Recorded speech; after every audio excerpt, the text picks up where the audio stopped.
दोस्तों नमस्कार, KSS channel में आपका स्वागत है। मैं हूं डॉक्टर अमर शास्त्री। हर पल की खबर के लिए KS चैनल को देखते रहिए। KS चैनल को सब्सक्राइब करें और लाइक का बटन दबाएं।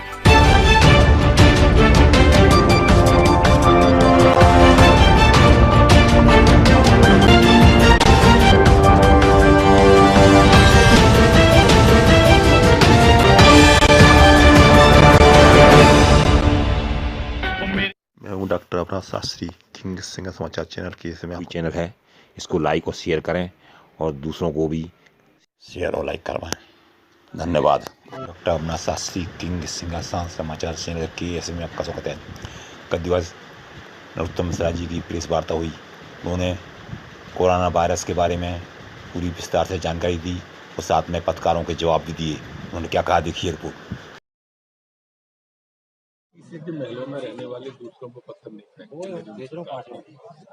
आज उनकी प्राथमिकता हो सकती है कि इस तरह के इस गंभीर समय में जब पूरा देश एक युद्ध लड़ रहा हो, तब वो इस तरह की बातें करें। मैं तो हमारे देहात की भाषा में कीड़े बिनना कहते हैं इसको। हमारी प्राथमिकता आज ये नहीं है। हमारी प्राथमिकता अपने प्राणों से प्यारी जनता का इलाज कराना है। कोई बड़ा भारी कोई बफोर्स घोटाला थोड़ी हो रहा है, या गुलाबी चना कांड से लेके अभी तक जो आ गए थे हेलीकॉप्टर घोटाले, ऐसा तो कुछ है नहीं। आप ही 20-22 करोड़ बता रहे हो। सर, मध्य प्रदेश में अगर देखा जाए तो जो पेंडिंग केसेस हैं वो बढ़ रहे हैं, उसको रोकने के लिए किस तरीके से, क्योंकि केंद्र का भी दल आया तो उन्होंने भी सजेस्ट किया था कि RNA मशीन के उसको उपलब्ध किया, तो उसको लेकर क्या विचार कर रही है सरकार? क्या उसको बढ़वाया जा रहा है? पेंडिंग केस नहीं बढ़ रहे हैं भाई। हमारे कुल जो सैंपल गए थे 32,000, उसमें से 28,000 की रिपोर्ट आ गई है। कुल 4,000 पेंडिंग बचे। वो भी मुझे लगता है कि 800 की इंदौर की कल आ जाएगी और बाकी की भी आ जाएगी। ऐसा नहीं है जैसा आप कह रहे हैं, लेकिन हमारे यहाँ निश्चित रूप से नए केस हमें मिल रहे हैं और पुराने केस हमारे ठीक हो रहे हैं। दोनों तरह के मामले हैं जिसमें हम प्रयास कर रहे हैं। RNA कम से कम 5, अधिकतम 10।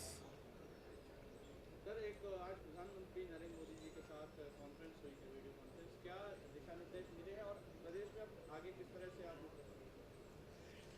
माननीय प्रधानमंत्री जी के दिशा निर्देश का अक्षर से पालन करेंगे। लगभग वही बात है जो आप सबके ध्यान में है, जो मैंने कहा कि हमको लोगों को प्रेरित करना है कि वो एक दूरी बना के रहें, क्योंकि ये रोग थोड़ा ज़्यादा समय तक चलने की संभावनाएं प्रतीत होती हैं। तो हमारी लाइफ स्टाइल इस तरह की हो जाए, हाथ मिलाने की जगह हम नमस्कार करें। घर में हम जब पूर्व हमारी संस्कृति थी, अपन घर के अंदर जाते थे तो दरवाजे के बाहर पगरखी उतारते थे, जूते उतारते थे। हम लोग हाथ धोकर के अंदर प्रवेश करते थे, पैर धोकर के। तो एक लाइफ स्टाइल को बदलने की कोशिश करें, चूंकि ये रोग भी इस तरह का है जो थोड़े समय चल सकता है। जब तक टीका हो सकता है बहुत जल्दी भी आ जाए, वैक्सीन उसका आ गया जल्दी तो हम जल्दी पार पाएंगे, पर अभी तक जैसी वैज्ञानिकों को सफलता नहीं मिली है, तो सावधानियों के साथ हमको अपना जीवन जीना चाहिए। उन्होंने ये भी कहा कि ग्रीन एरिया में विस्तार से बताया कौन कौन से इलाके, खासकर मेन बाजार छोड़कर जो खोले जा सकते हैं, लेकिन भीड़ ना हो, 2 मीटर की दूरी वाला। अगर उसको वो पालन नहीं करते हैं तो उसको फिर हमें रोकना पड़ेगा, समझाना पड़ेगा। इसी तरह से ऑरेंज एरिया, रेड एरिया, हर एक के बारे में उन्होंने विस्तार से बताया। 3 मई के बाद कहां पर लॉकडाउन में रिलैक्सेशन देने जा रही है? 3 मई के बाद कुछ इलाकों में लॉकडाउन बढ़ सकता है या फिर रिलैक्सेशन की तैयारी? नहीं, मैंने जैसा बताया कि ग्रीन इलाके में स्वाभाविक रूप से सभी दूर से ये वाली बात आई थी कि वहाँ तो रिलैक्सेशन दिया जा सकता है। नहीं, ये चारों स्थानों पर तो अभी 3 तारीख तक की स्थिति देखने के बाद ही निर्णय होगा और केंद्रीय निर्णय करेगा। और पूछिए।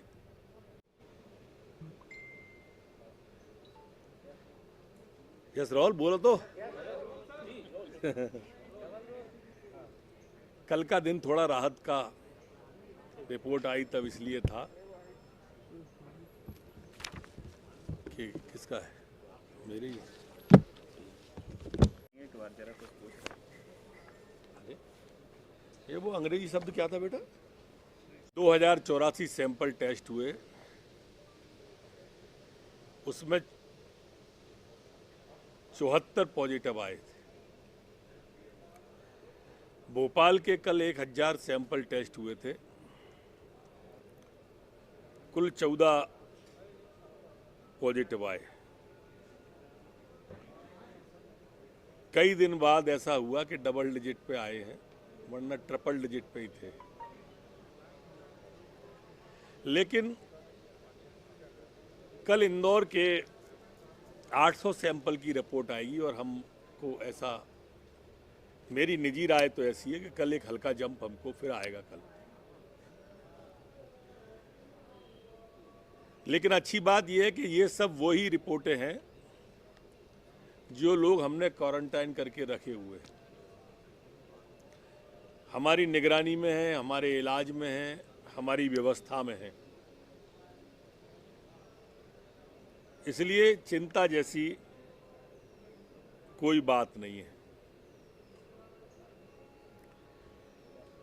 हमने अभी तक 32,000 सैंपल उसके लिए भेजे थे जांच के लिए, जिसमें से 28,000 की रिपोर्ट हमारे पास आ चुकी है। कुल 4,000 सैंपल की रिपोर्ट बकाया है। अब हमारी जांच की क्षमता भी बढ़कर 2400 से ऊपर हो गई है। हम अपनी जांच की क्षमता लगातार बढ़ाते जा रहे हैं और हमारी मान्यता है कि हम बहुत जल्दी जांच के क्षेत्र में भी लंबा जंप करेंगे।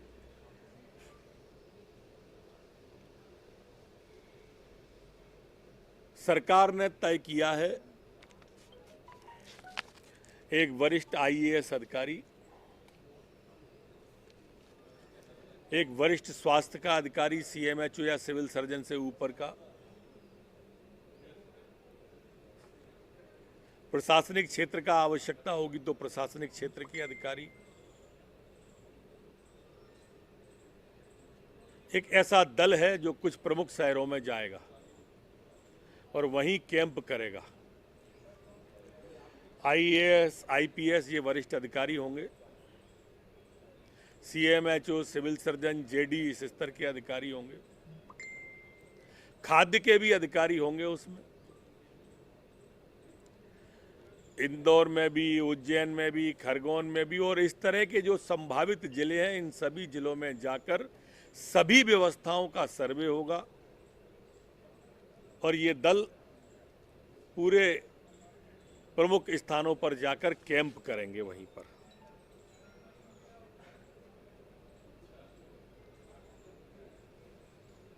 जो बारीक स्क्रूटनी है वो भी करेंगे, अन्य रिपोर्टें हैं वो भी लेंगे, लेकिन कैसे भी हमें इसे हराना है। वैसे तो जैसी वैश्विक रिपोर्ट आ रही है, जिस तरह से पुनः वो चीन में वापसी हुई उसकी कोरोना की, जिस तरह से बाकी की और सुप्तावस्था वाले लोग भी आ रहे हैं, तो इसमें तो अब हर व्यक्ति को अपने आप में जागरूक रहना होगा। जैसा माननीय प्रधानमंत्री जी ने कहा है, 2 मीटर की दूरी, मास्क का, अपनी भारतीय शैली अपनाते हुए इसे अपने जीवन का अंग बनाना पड़ेगा। लाइफ स्टाइल के अंदर लेना होगा। जैसे हमारे यहाँ पहले डायबिटीज वगैरह ऐसे रोग हैं जो लोगों के स्वभाव में आ गए हैं, वैसे हम कुछ सावधानियां जैसे प्रधानमंत्री जी ने कही हैं वो हमें सावधानियां देकर उसे अपने जीवन का हिस्सा बनानी पड़ेगी, लाइफ स्टाइल ही बनानी पड़ेगी। ये रोग ऐसा है। और कुछ पूछना हो?